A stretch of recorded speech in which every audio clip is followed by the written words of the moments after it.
أشهد أن لا إله إلا الله وحده لا شريك له وأشهد أن محمدا عبده ورسوله. أما بعد فأعوذ بالله من الشيطان الرجيم. بسم الله الرحمن الرحيم. الحمد لله رب العالمين الرحمن الرحيم مالك يوم الدين. إياك نعبد وإياك نستعين. اهدنا الصراط المستقيم صراط الذين أنعمت عليهم غير المغضوب عليهم ولا الضالين. لا يؤاخذكم الله باللغو في أيمانكم ولكن يؤاخذكم بما كسبت قلوبكم والله غفور حليم. قول معروف ومغفرة خير من صدقة يتبعها أذى والله غني حليم. یہ دو آیات جو میں نے آپ کے سامنے تلاوت کی ہیں، ان میں اللہ تعالیٰ کی صفت حلم کا ذکر ہے، یعنی اللہ تعالیٰ کو حلیم کے طور پر پیش فرمایا گیا ہے. ایک جگہ غنی حلیم فرمایا اور دوسری جگہ غفور حلیم فرمایا، اور مضمون کی مطابقت کے ساتھ جہاں غنی حلیم فرمایا ہے وہاں غنا کا ہی تعلق حلم سے ثابت ہوتا ہے، اور جہاں غفور حلیم فرمایا وہاں بخشش کا تعلق حلم سے ثابت ہوتا ہے. اسی طرح بہت سی اور آیات میں حلیم کا تعلق بعض دوسری صفات کے ساتھ جوڑ کر بیان فرمایا ہے، جس سے معلوم یہ ہوتا ہے کہ مختلف صفات ہر موقع کے لحاظ سے بعض دفعہ اکیلی کافی نہیں ہوتی، ان کا جوڑ ہے ایک جو موقع اور محل کے مطابق بدلتا رہتا ہے. اور بعض دفعہ صفت اللہ تعالیٰ کی ایک صفت جلوہ دکھاتی ہے، بعض دفعہ دو صفات مل کر جلوہ دکھاتی ہیں، بعض دفعہ تین صفات مل کر جلوہ دکھاتی ہیں، اور موقع اور محل کی مناسبت سے وہ صفات کا آپس میں جوڑ تبدیل بھی ہوتا رہتا ہے. بندہ بھی اپنے خدا سے ہی رنگ سیکھتا ہے، جیسا کہ میر درد نے کہا دل بھی تیرے ہی ڈھنگ سیکھا ہے. آن میں کچھ ہے، آن میں کچھ ہے، کہ تو بھی تو شانے بدلتا رہتا ہے، ہمارا دل بھی تیرے ہی ڈھنگ سیکھے ہوئے ہے. آن میں کچھ ہے، آن میں کچھ ہے، کل یومن ہوا فی شان کی تفسیر بیان کی انہوں نے. تو بندہ جو صفات باری تعالیٰ سے فائدہ اٹھانا چاہتا ہے اس کا کام یہ ہے کہ صفات پر غور کرے اور ان کی تبدیلیوں پر غور کرے اور ان کے جوڑوں پر غور کرے، اور ہر حال کے مطابق خدا تعالیٰ کی ان صفات میں رنگین ہو جائے جو اس حال سے مناسبت اور مطابقت رکھتی ہیں. حضرت اقدس مسیح موعود علیہ السلام نے جو فرمایا کہ عدو جب بڑھ گیا شور و فغاں میں، نہاں ہم ہو گئے یار نہاں میں، تو اس سے مراد صفات باری تعالیٰ ہی ہیں. یعنی ہم عدو کے ہر حملے کے مقابل پر خدا کی ایک صفت میں ڈھانپے گئے، اس کو ہم نے اوڑھ لیا، اور اب عدو کے لیے ممکن نہیں رہا کہ صفات باری تعالیٰ پر حملہ کیے بغیر ہماری ذات تک پہنچ سکے. چنانچہ قرآن کریم نے صفات کو اختیار کرنے کے لیے جو طریق اختیار فرمایا، بندے کو سکھایا، وہ ہے صبغت اللہ ہے، وَمَنْ أَحْسَنُ مِنَ اللَّهِ صِبْغًا، کہ خدا کی صفات میں رنگین ہو جاؤ۔ رنگ جب چڑھتا ہے کپڑے پر تو پینٹ نہیں ہوتا کہ باہر پینٹ کر دیا جائے اور اندر سے خالی ہو۔ رنگ میں خوبی یہ ہے کہ وہ اس وجود کے ذرے ذرے میں ڈوب جاتا ہے۔ جس وجود پر رنگ چڑھتا ہے اس کے فائبر میں، اس کے دھاگے میں، اس کے ہر ذرے میں اس طرح جذب ہو جاتا ہے کہ کوئی ذرہ بھی خالی نہیں رہتا۔ اس کو آگے سے چیریں تب بھی رنگ پہلے کٹے گا، پھر اس کے ذرے وجود میں داخل ہوگا، پیچھے سے چیریں تب بھی رنگ پہلے کٹے گا، پھر اس کے وجود میں داخل ہوگا۔ سوئی چبھوئیں، کوئی طریق بھی اختیار کریں، کینچی سے کاٹیں، ممکن ہی نہیں ہے کہ رنگ کو کاٹے بغیر اس وجود پر حملہ ہو سکے۔ تو نہاں ہم ہو گئے یار نہاں میں، اس حضرت اقدس مسیح موعود علیہ الصلوۃ والسلام کے مصرے میں صبغت اللہ ہے، وَمَنْ أَحْسَنُ مِنَ اللَّهِ صبغہ کی ہی تفسیر فرمائی گئی ہے۔ اور جب بھی دشمن حملے کرتا ہے تو ایک ہتھیار سے حملے نہیں کرتا، کبھی وہ کوئی ہتھیار اٹھاتا ہے، کبھی وہ کوئی ہتھیار اٹھاتا ہے، اور شیطان کے پاس جتنے بھی ہتھیار ہیں ان تمام ہتھیاروں سے کبھی وہ ایک ایک، کبھی دو دو، کبھی چار چار اکٹھے کر کے وہ حملے کرتا ہے۔ مومن کی ترکش میں، اس کے اسلحہ خانے میں ہر ہتھیار کے مقابل پر اور ہتھیار کے ہر جوڑ کے مقابل پر صفات باری تعالیٰ کے ہتھیار ہیں اور ان کے جوڑ ہیں۔ وہ فن آپ سیکھ جائیں تو سب سے عظیم الشان اور کامیاب مجاہد بن جاتے ہیں۔ ہر موقع اور محل کے مطابق صفت باری تعالیٰ موجود ہے جو آپ کی حفاظت فرمائے، اور پھر ایک صفت کی بجائے دو صفات اور تین صفات اور چار صفات یہ اس طرح آپس میں مل کر آپ کی حفاظت کریں گی کہ ممکن نہیں ہے دشمن کے لیے کہ وہ خدا تعالیٰ پر حملہ کیے بغیر اور خدا تعالیٰ کی غیرت کو بھڑکائے بغیر آپ پر حملہ کر سکے۔ یہ آپ نے دیکھا ہوگا کہ دوستیوں کی اصل بنیادی وجہ صفات کا ملنا ہوتا ہے۔ ہم مشرب و ہم پیالہ کیوں کہتے ہیں؟ اس لیے کہ ایک صفت، ایک عادت صرف اکٹھی ہے شراب پینے کی، اور اس کے نتیجے میں گہری دوستیاں ہو جاتی ہیں۔ تو جب ایک ایک عادت بھی انسان کو ایک دوسرے انسان کے ساتھ اس طرح باندھ لیتی ہے کہ ایک انسان دوسرے کے لیے غیرت دکھاتا ہے، اس کے لیے قربانیاں کرتا ہے، اس سے محبت اور پیار کا اظہار کرتا ہے، اس کے دشمن کا دشمن ہو جاتا ہے، تو کیسے ممکن ہے کہ ایک بندہ اپنی خدا کی صفات اختیار کر لے اور اللہ تعالیٰ اس کے لیے وہ غیرت نہ دکھائے؟ یہ ناممکن ہے۔ جس صفت کو بندہ اختیار کرتا ہے اس صفت میں اس کا خدا سے ایک جوڑ بن جاتا ہے، اور جب اس صفت پر حملہ ہوتا ہے تو خدا تعالیٰ کی صفت از خود اس کی حفاظت کے لیے سامنے آ جاتی ہے۔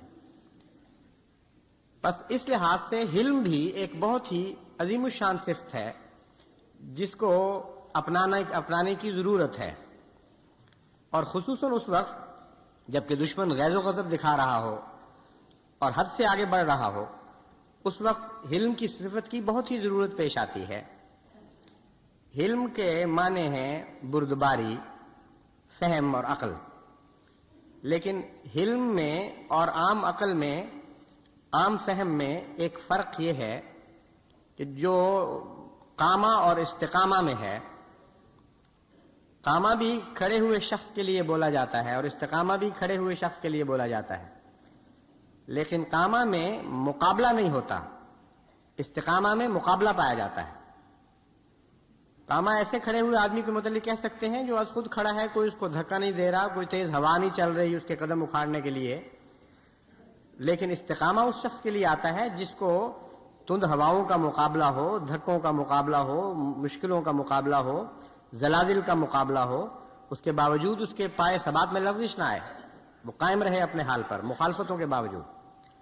بس حلم اس عقل کو کہتے ہیں جو غصے کے باوجود قائم رہے، اور حلم اس عقل کو کہتے ہیں جو دشمن کے غصے کے باوجود بھی قائم رہے اور اپنے اندرونی غصے کے باوجود بھی قائم رہے۔ بس اللہ تعالیٰ حلیم ہے ان معنوں میں کہ جب خدا کے دشمن یا خدا کے بندوں کے دشمن غصہ دلاتے ہیں تو اس وقت بھی اللہ تعالیٰ بردبار ہوتا ہے اور اپنے حلم کو قائم رکھتا ہے، اور حلم کے نتیجے میں پھر مغفرت پیدا ہوتی ہے۔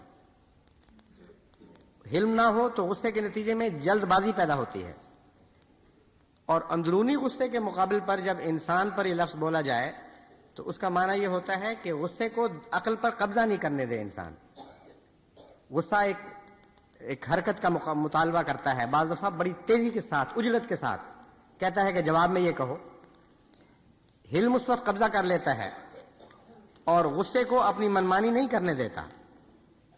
ایسی عقل اور ایسی فہم کو جو اس طرح مقابل پر آ کر پھر بھی ثبات دکھا دے اور قائم رہے اور غالب آ جائے جذبات پر، اس کو حلم کہتے ہیں. بس اگرچہ یہ عقل ہے لیکن اس کا دل سے بھی تعلق ہے، اس کا جذبات سے تعلق ہے. اسی لیے حضرت مسیح موعود علیہ الصلوۃ والسلام کو حضرت مسلم موعود کے متعلق جو خوشخبریاں دی گئیں ان میں ایک فقرہ یہ تھا وہ دل کا حلیم ہوگا. بظاہر تو حلم کا عقل سے تعلق ہے، دل کے حلیم کا کیا مطلب ہے؟ مراد یہی ہے کہ جذبات جب اس کو مشتعل کرنے کی کوشش کریں گے اور اس سے جلد بازی کی حرکتیں کروانے کی کوشش کریں گے، شدید مخالفتیں، اس کے پاؤں کھیرنے کی کوشش کریں گی، اس کے دل میں حلم ہوگا، یعنی عقل ایسی ہوگی جو دل پر قبضہ کیے ہوئے ہوگی اور جذبات سے فیصلے نہیں کرے گا بلکہ فہم اور فراست سے فیصلے کرے گا. حضرت صلی اللہ علیہ وآلہ وسلم نے مختلف رنگ میں حلم کی تعلیم دی اور صحابہ کی تربیت اس رنگ میں فرمائی کہ ان میں حلم پیدا ہو. بعض دفعہ حکایات کے رنگ میں، بعض دفعہ اللہ تعالیٰ نے بعض خبریں آپ کو عطا فرمائیں وہ بیان کیں، بعض دفعہ صاف اور سیدھی اور نہایت پاکیزہ دل نشین نصیحت کے ذریعے. حضرت ابو الدرداء بیان کرتے ہیں کہ حضرت صلی اللہ علیہ وآلہ وسلم کو میں نے یہ فرماتے ہوئے سنا کہ اللہ تعالیٰ نے فرمایا کہ اے عیسیٰ، میں تیرے بعد ایک ایسی قوم پیدا کرنے والا ہوں، اگر ان کو کوئی ایسی نعمت ملے گی جو ان کو پسند ہو تو وہ اس پر اللہ تعالیٰ کی حمد کریں گے اور شکر ادا کریں گے، اور اگر ان کو کوئی تکلیف پہنچے گی جس سے وہ دکھ پائیں تو وہ اس کو ثواب کا ایک ذریعہ سمجھیں گے اور صبر سے کام لیں گے، جبکہ دنیا سے حلم اور علم مفقود ہو چکا ہوگا. حضرت عیسیٰ نے پوچھا کہ اے باری تعالیٰ، اے میرے رب، وہ کیسے یہ کر سکیں گے جبکہ دنیا سے خود تیرے ہی قول کے مطابق علم بھی مفقود ہو چکا ہوگا اور حلم بھی مفقود ہو چکا ہوگا؟ تو اللہ تعالیٰ فرمائے گا میں اپنے حلم اور علم کے خزانے سے ان کو عطا کروں گا. حضرت عیسیٰ علیہ الصلوۃ والسلام کے منہ سے یا کی طرف منسوب کرتے ہوئے حضرت صلی اللہ علیہ وآلہ وسلم نے جو حکایت بیان فرمائی ہے، یہ حکایت نہیں ہے یعنی ان معنوں میں کہ جس طرح کہانی ہو، یہ حدیث قدسی ہے. جب تک اللہ تعالیٰ نے آپ کو یہ خبر نہ دی ہو یہ ممکن ہی نہیں کہ حضور صلی اللہ علیہ وآلہ وسلم کوئی بات بیان فرمائیں. حضرت عیسیٰ کی طرف اس بات کو منسوب کرنے میں ایک پیغام ہے. اول تو یہ کہ حضرت عیسیٰ علیہ السلام کے بعد سب سے پہلی قوم جو ظاہر ہوئی ہے وہ حضرت محمد مصطفیٰ صلی اللہ علیہ وآلہ وسلم کی قوم ظاہر ہوئی ہے اور ان کے مابین اور کوئی نہیں. تو معلوم یہ ہوتا ہے کہ حضرت صلی اللہ علیہ وآلہ وسلم نے اس وقت حلم کو دوبارہ قائم کیا ہے اللہ تعالیٰ کی نصرت کے ساتھ جبکہ کلیتاً دنیا سے مفقود ہو چکا تھا، اور اس وقت علم کو قائم کیا ہے جبکہ کلیتاً دنیا سے علم مفقود ہو چکا تھا. ان معنوں پر اگر غور کریں تو الذی بعث فی الامیین رسولا میں امیین سے مراد صرف اہل عرب نہیں ہے بلکہ تمام دنیا ہے. رسولا منہم، وہ امیین ہی میں سے ایک رسول تھا اور ان کی طرف تھا. حضرت صلی اللہ علیہ وآلہ وسلم صرف اہل عرب کی طرف تو نہیں تھے، وہ تو تمام دنیا کی طرف رسول تھے. اس لیے وہ ایک ایسا وقت تھا جبکہ واقعتاً دنیا سے علم مفقود ہو چکا تھا. صرف عرب امی نہیں تھے بلکہ بظاہر بڑی لکھی قومیں، بڑے بڑے علم کی محافظ اور پاسبان بننے والی قومیں بھی حقیقتاً پوری طرح جاہل ہو چکی تھیں اور حلم بھی مفقود ہو چکا تھا. عرب کی تاریخ پڑھیں یا دوسری قوموں کی اس زمانے میں تاریخ پڑھیں، حلم تو یوں معلوم ہوتا ہے کہ انقاء ہے، کوئی ایسا وجود ہے جو اس دنیا میں پایا ہی نہیں جاتا. دوسری صفات بعض اچھی موجود تھی، مثلا سخاوت تھی، مثلا انکساری بھی تھی، عفو بھی تھا، بڑے اچھے اس کی بڑی اچھی مثالیں ملتی ہیں. لیکن حلم قریباً مفقود نظر آتا ہے، اور علم یعنی روحانی علم وہ بھی کلیتاً مفقود نظر آتا ہے. تو ایک تو حضرت عیسیٰ علیہ السلام سے خدا تعالیٰ کا یہ مکالمہ بتاتا ہے کہ حضرت صلی اللہ علیہ وآلہ وسلم ان ایسی دو صفات کو دوبارہ قائم کرنے کے لیے تشریف لائے جن کا پہلے کوئی وجود ہی باقی نہیں رہا تھا. اور حضرت عیسیٰ اور حضرت صلی اللہ علیہ وآلہ وسلم کے زمانے میں اتنی بڑی تباہی آئی ہے دنیا پر کہ علم اور حلم دونوں اٹھ چکے تھے، اور محض خدا نے اپنے فضل سے عطا کیا. انسان کی طاقت نہیں تھی کہ اس وقت ان دو صفات کو دوبارہ دنیا میں جاری کر سکے. دوسرا، حضرت عیسیٰ کی طرف جب بات منسوب ہوتی ہے اور آپ کے بعد کہا جائے تو اس سے مراد دوسرا عیسوی دور بھی ہے، یعنی مسیح کا ایک اول دور بھی اور مسیح کا ثانوی دور بھی. موسیٰ صاحب شریعت نبی تھے اور امت کے اول تھے. ان معنوں میں حضرت موسیٰ کی حضور صلی اللہ علیہ وآلہ وسلم کے ساتھ ایک مماثلت پائی جاتی ہے، اور عیسیٰ کی اس مسیح سے مماثلت ہے جس کے متعلق حضور نے فرمایا کہ اللہ نے خبر دی ہے کہ وہ ضرور آئے گا.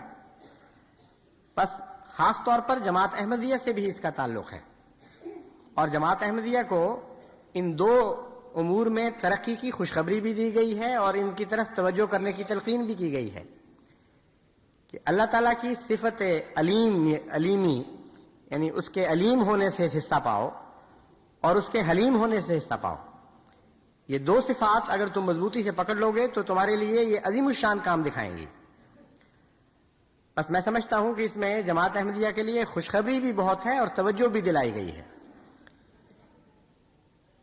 علم کی طرف تو جو رو چلی ہے اس وقت جماعت احمدیہ میں، اللہ تعالیٰ حضرت خلیفۃ المسیح ثالث کو غریق رحمت فرمائے، آپ نے غیر معمولی توجہ دی جماعت کے علمی معیار کو بڑھانے کی طرف، اور ایک رو چلا دی، ایک جوش اور ولولہ پیدا ہو گیا.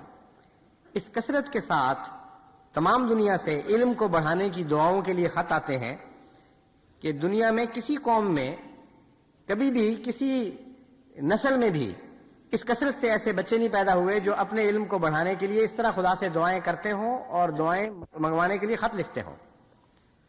ایک ہی قوم ہے اس وقت دنیا میں، جماعت احمدیہ. کوئی مثال ہی نہیں اس کی، نہ یورپ میں، نہ امریکہ میں، نہ چین میں، نہ جاپان میں، نہ روس میں. کہیں بھی اس طرح آپ کو طالب علم نہیں ملیں گے جو اپنے زور پر اپنی قوت سے علم حاصل کرنے کو کافی نہ سمجھتے ہوں اور محتاج سمجھیں اپنے آپ کو ہر لحظہ دعاؤں کا اور اللہ تعالیٰ کے فضل کا. بس اس حدیث میں جو خبر دی گئی ہے وہ یہی ہے کہ خدا اپنی طرف سے ان کو علم عطا فرمائے گا اور اپنی طرف سے حلم عطا فرمائے گا، جس کا مطلب یہ ہے کہ علم اور حلم دونوں کے لیے ہمیں دعاؤں کی طرف توجہ کرنی چاہیے. اور اللہ تعالیٰ کے فضل سے علم کی طرف تو جماعت توجہ کر رہی ہے پہلے ہی، اور بکثرت علم کے لیے دعاؤں کے خطوط آتے ہیں.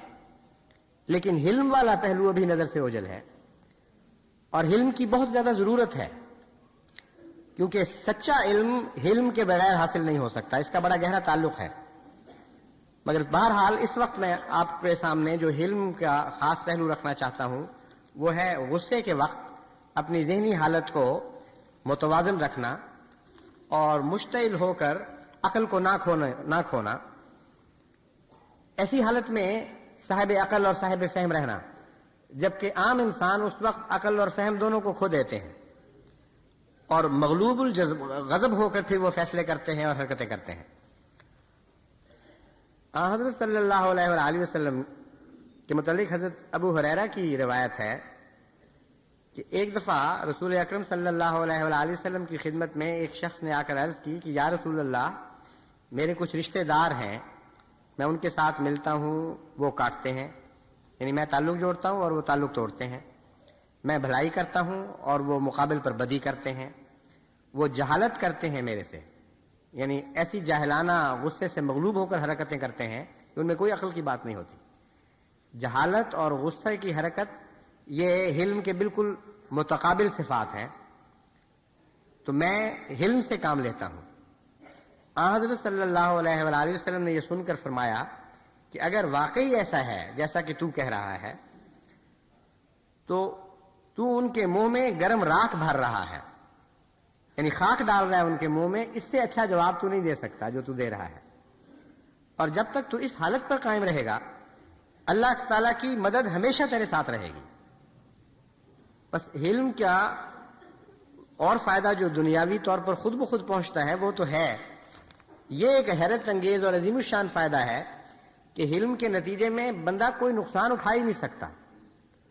بظاہر وہ جو حقوق چھوڑ رہا ہے، بظاہر جو جائز بدلے چھوڑ رہا ہے اپنے، حضرت صلی اللہ علیہ وآلہ وسلم اس کو خوشخبری دیتے ہیں کہ اللہ تعالیٰ اس کی مدد پر کھڑا ہے مسلسل ایسی حالت میں۔ اکثر ہمارے خاندانی جھگڑے حلم کی کمی کی وجہ سے ہوتے ہیں۔ یعنی حلم کا مطلب یہ ہے کہ غصے کی جائز وجہ ہو اور پھر برداشت کرے انسان، پھر جلد بازی میں کوئی ایسی حرکت نہ کر بیٹھے جس سے تکلیف آگے بڑھے۔ یہ مراد نہیں ہے کہ غصے کی جائز وجہ نہ ہو اور پھر وہ حلم دکھائے، غصے کی وجہ موجود ہونی چاہیے۔ اور جتنے جھگڑے ہیں ان میں ہر فریق یہی کہتا ہے کہ آپ ہمیں سمجھاتے ہیں، واقعتاً اس کا قصور ہے، اس نے یہ حرکت کی ہے، اور دونوں فریق اس بات پر مصر ہوتے ہیں کہ دوسرے کا یہ قصور موجود ہے، اس لیے ہم یہ کریں گے۔ تو ایسی مشکل صورت میں جبکہ فریقین دونوں اس ضد پر قائم ہوں کہ قصور دوسرے کا ہے، حلم اس گتھی کو سلجھا سکتا ہے اور کوئی چیز نہیں سلجھا سکتی۔ حلم بتاتا ہے کہ ہاں ٹھیک ہے، ہم اس جھگڑے میں نہیں پڑتے، عدل کے مقام پر ہم نہیں آتے کہ کس کا قصور ہے اور اس کو کتنی سزا ملنی چاہیے۔ ہم تمہیں یہ کہتے ہیں کہ دوسرے کا قصور ہو پھر تم برداشت کرو، پھر حوصلہ دکھاؤ، اس کو حلم کہتے ہیں۔ بس اگر اللہ تعالیٰ کی صفت حلیمی سے تعلق باندھنا چاہتے ہو اور چاہتے ہو کہ خدا تمہارے لیے حلیم ہو جائے، تو تمہارے لیے ضروری ہے کہ ایسے حالات میں بھی حوصلے دکھاؤ جبکہ دوسرے کا قصور ہو اور تم سمجھتے ہو بہرحال کہ دوسرے کا قصور ہو۔ حضرت مسیح موعود علیہ السلام نے اس کو ایک اور رنگ میں بیان فرمایا ہے کہ تم سچے ہو کر جھوٹوں کی طرح تذلل اختیار کرو، اور جب بھی جھگڑا ہو ہر فریق سچا ہی سمجھ رہا ہوتا ہے اپنے آپ کو، اور جتنا بھی مغلوب الغضب ہوگا اتنا اس کا فیصلہ غلط ہوگا، لیکن یقین پورا ہوگا کہ میں سچا ہوں۔ یہ ایک انسانی فطرت ہے۔ تو حلیم کا اول تو فیصلہ ہی درست ہوتا ہے، اور اس کے اندر سے ایک علم پھوٹتا ہے جو ہمیشہ اس کی رہنمائی سچی کرتا ہے، اس کو ایک روشنی عطا کرتا ہے کہ جہاں کتنا قصور تمہارا ہے، کتنا مد مقابل کا ہے۔ لیکن حلم کی کمی کے نتیجے میں اول تو یہ مشکل صورتحال پیدا ہو جاتی ہے کہ ہر فریق لازماً اپنے آپ کو سچا سمجھتا ہے کیونکہ غصے کی حالت میں فیصلے کر رہا ہے۔ اگر وہ ٹھنڈے مزاج سے فیصلہ کرے جس کو حلم کہتے ہیں تو ہو سکتا ہے اس کا فیصلہ بالکل مختلف ہو، لیکن حلم اب بھی اس کی مدد پہ آتا ہے۔ وہ کہتا ہے بہت اچھا، تم نے غصے کی حالت میں ایک فیصلہ کر لیا، تم سمجھتے ہو کہ تم سچے ہو اور تمہارا مقابل جھوٹا ہے، اب خدا کی حلیمی کی صفت، اس کا حلیم ہونا تم سے یہ تقاضا کرتا ہے کہ بہت اچھا، اگر تم سچے ہو اور وہ جھوٹا ہے، تم پہ ظلم ہو گیا، تم غصے کی حالت میں ہو، اب چھوڑو اپنا حق، اب اس سے رحم کا سلوک فرماؤ، یہ حلم ہے۔ اور اب جلد بازی میں کوئی فیصلے نہ کر بیٹھنا، کوئی ایسے قدم نہ اٹھا بیٹھنا کہ پھر ان کی واپسی ممکن نہ ہو۔ اور اسی کا نام حضرت مسیح موعود علیہ السلام یہ رکھتے ہیں، تم سچے ہو کر جھوٹوں کی طرح تذلل اختیار کرو۔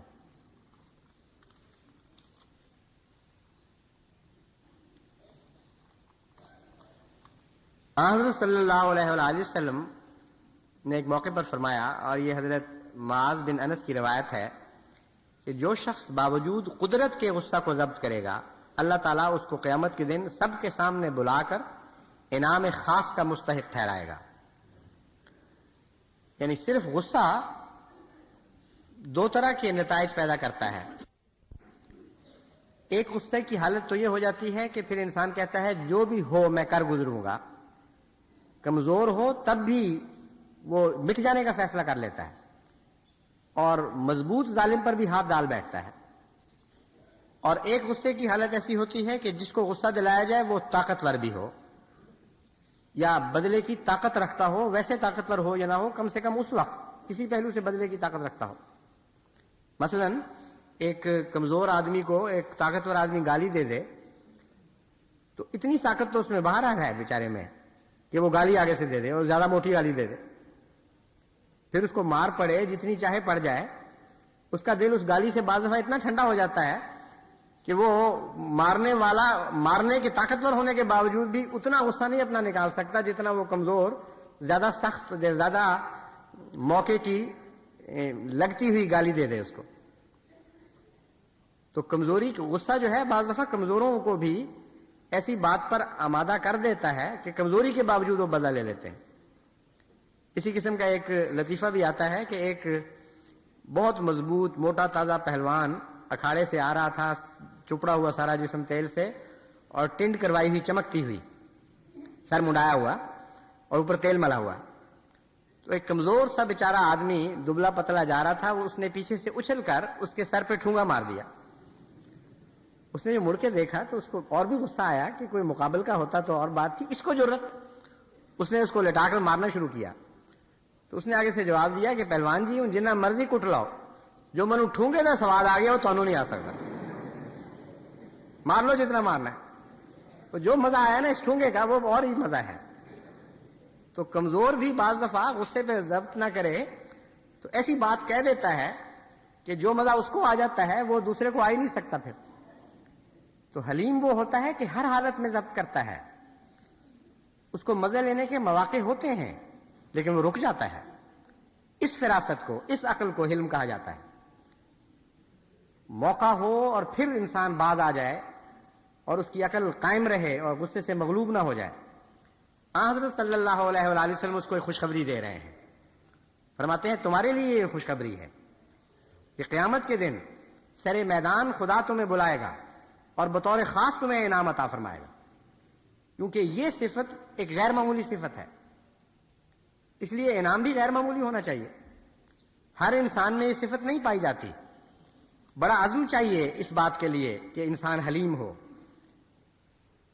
تبھی بہت کم لوگوں کے لیے لفظ حلیم استعمال ہوا ہے.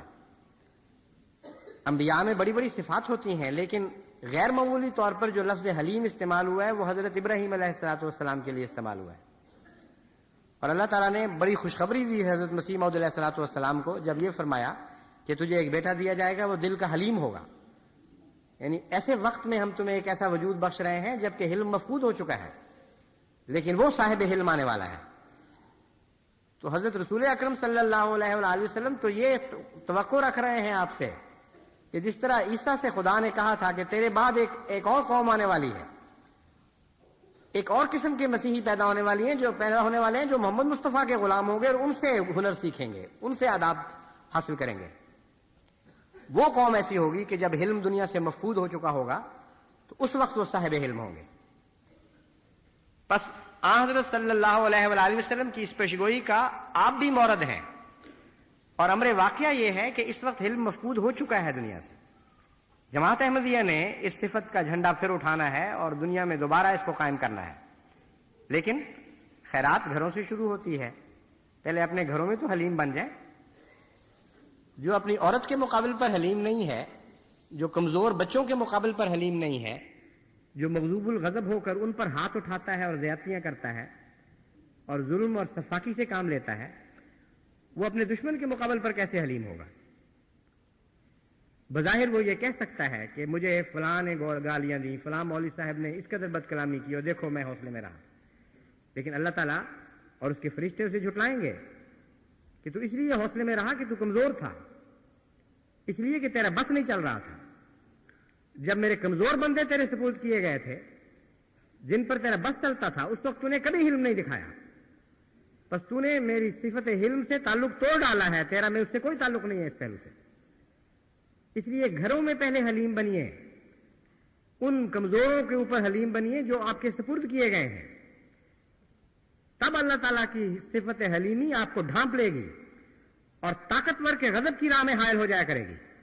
توفیق نہیں دے گی کسی طاقتور کو کہ اس کا غصہ آپ پر ٹوٹ پڑے، کیونکہ آپ نے خدا کی خاطر اپنے غصے کو روکا تھا اور اپنی فہم کو قائم رکھا تھا.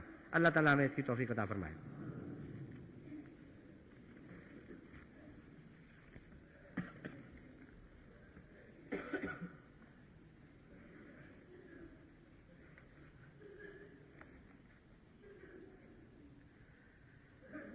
الحمدللہ نحمدہ ونستعینہ ونستغفرہ ونؤمن بہ ونتوکل علیہ ونعوذ باللہ من شرور انفسنا ومن سیئات اعمالنا. من يهده الله فلا مضل له ومن يضلله فلا هادي له ونشهد أن لا إله إلا الله وحده لا شريك له ونشهد أن محمدا عبده ورسوله عباد الله رحمكم الله إن الله يأمر بالعدل والإحسان وإيتاء ذي القربى وينهى عن الفحشاء والمنكر والبغي يعظكم لعلكم تذكرون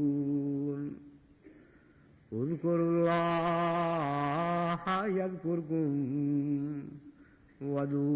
وادعوه يستجب لكم ولذكر الله أكبر